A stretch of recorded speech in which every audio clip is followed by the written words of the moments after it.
made a damn boo-boo. And what are we doing, man? We're not gonna talk about this, alright? They ain't fitting.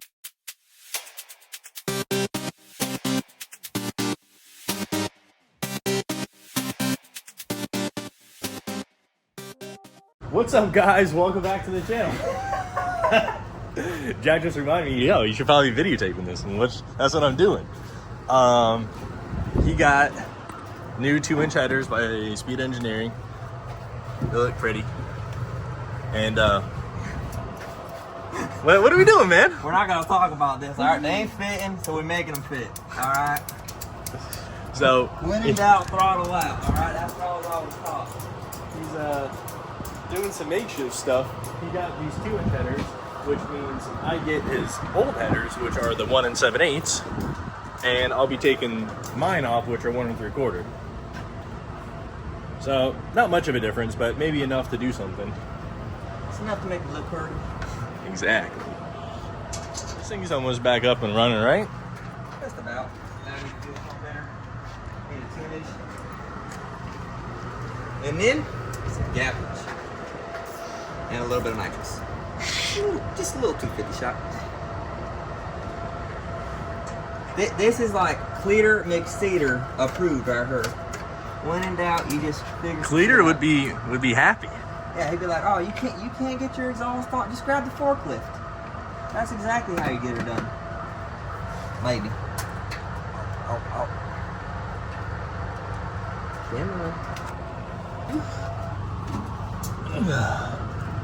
Is your bumper bolted?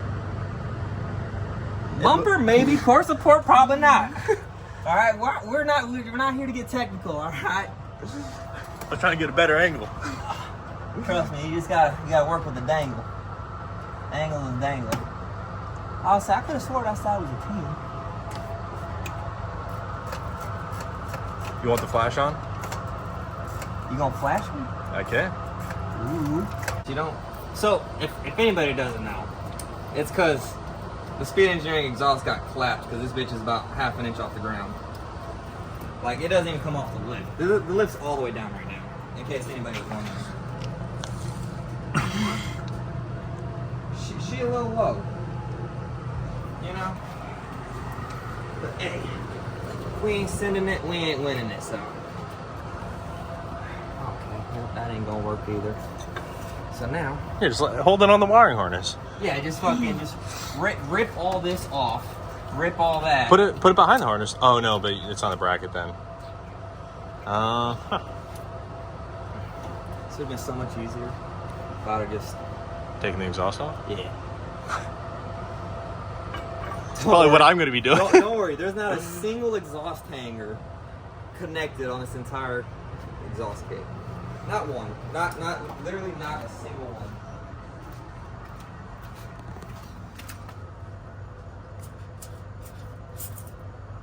Huh. We're back at the Sisk residence in South Florida. I already have those are the new headers, new old headers, I guess. Mine don't look really they don't look any better than these. They're just used, but they came off as the Speed Engineering, same ones that are on that truck. This had 1 3/4. It's now getting 1 7/8. It's 1/8 inch bigger, so hopefully it helps out just a little bit more. Because Jack got 2 inches, I have 1 1/8 now. So to make my life easier, I'm gonna pull the whole exhaust off, so we don't pull the forklift jack scenario. And go from there. So you can see the size difference in these.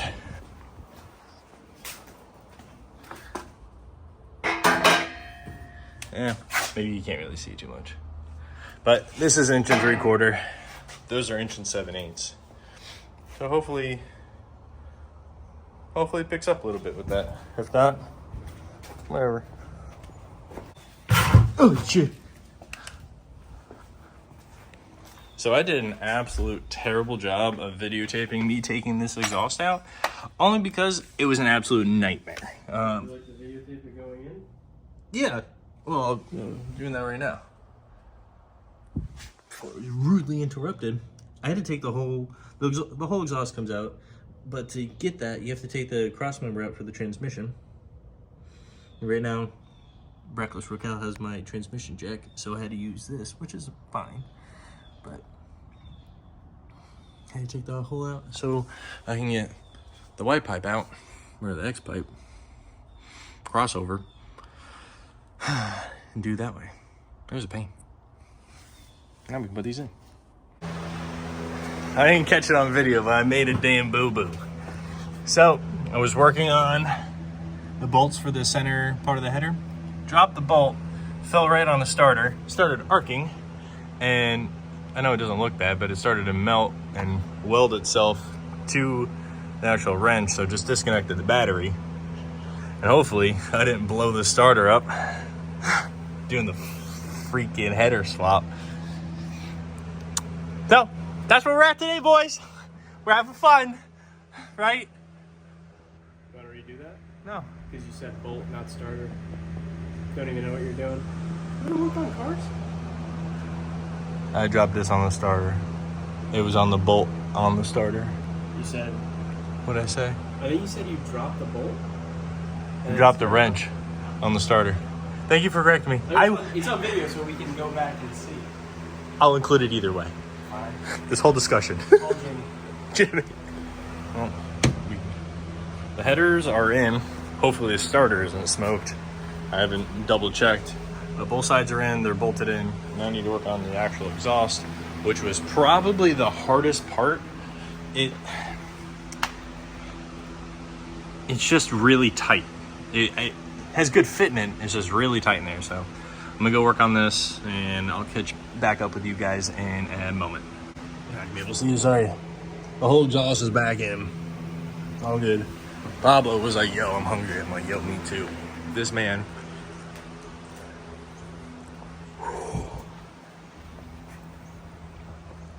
This is called the Pub Chub. You've never been to Florida? You need to try one of these. That is all. You ready for this?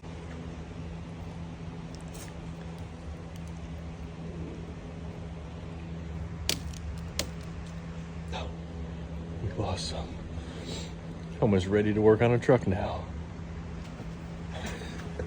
We gotta hook up the rest of the sensors on this thing and then put the plug wires in, and I think she's gonna be all ready and ready to go. On a previous video, I put an engine oil cooler here. It was getting some air, but I think I found a better spot for this. There's two bolt holes that are on the back of the bumper, and they'd be even with the gaps right here, so airflow would be directly into that. So I'm just gonna move this over and try to see if I can get this in there. I don't have a oil temperature sensor like some newer Camaros have that, and maybe some of the trucks, but I don't have that. I just put the cooler on there to try to help it, because the truck never came with a cooler for engine oil, and I was trying to be proactive and update that, but we're gonna move it and see if it helps. I don't even know what the temperature was before the cooler. I don't know what the temperature is with this cooler, but I can feel better with it getting direct. I haven't even tried to start the truck yet. I put the truck on a battery charger last night, left it. I'm working on this oil cooler now. I guess after that I'll find out if the truck starts, but man, what a pain in the boot.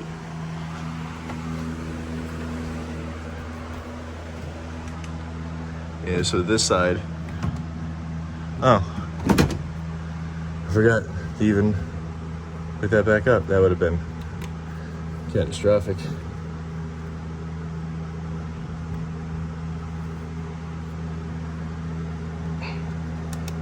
Make sure your plug wires are plugged in. I have the cooler in here now. I did offset it only because the way this is, maybe I can get a different cooler, but these bolts were gonna be right underneath this on both sides, and I wouldn't be able to get to them or tighten them. So I could center it, and it would be, you know, to here, but these bolts would have to shimmy over, and then these would have to shimmy over under this. So at least this is getting like a lot more direct airflow. I know this is blocking right in front, but I think it's better than it being down here behind the bumper where it's not really getting anything. So, and it's black, you won't really be able to see it. Pretty neat. Might trim these down a little bit.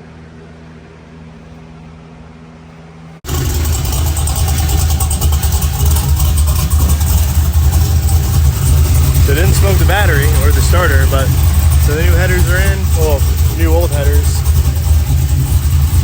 Just letting it idle and get warm, and then I'm gonna go back through and make sure they're still tight. They didn't back out and get warm.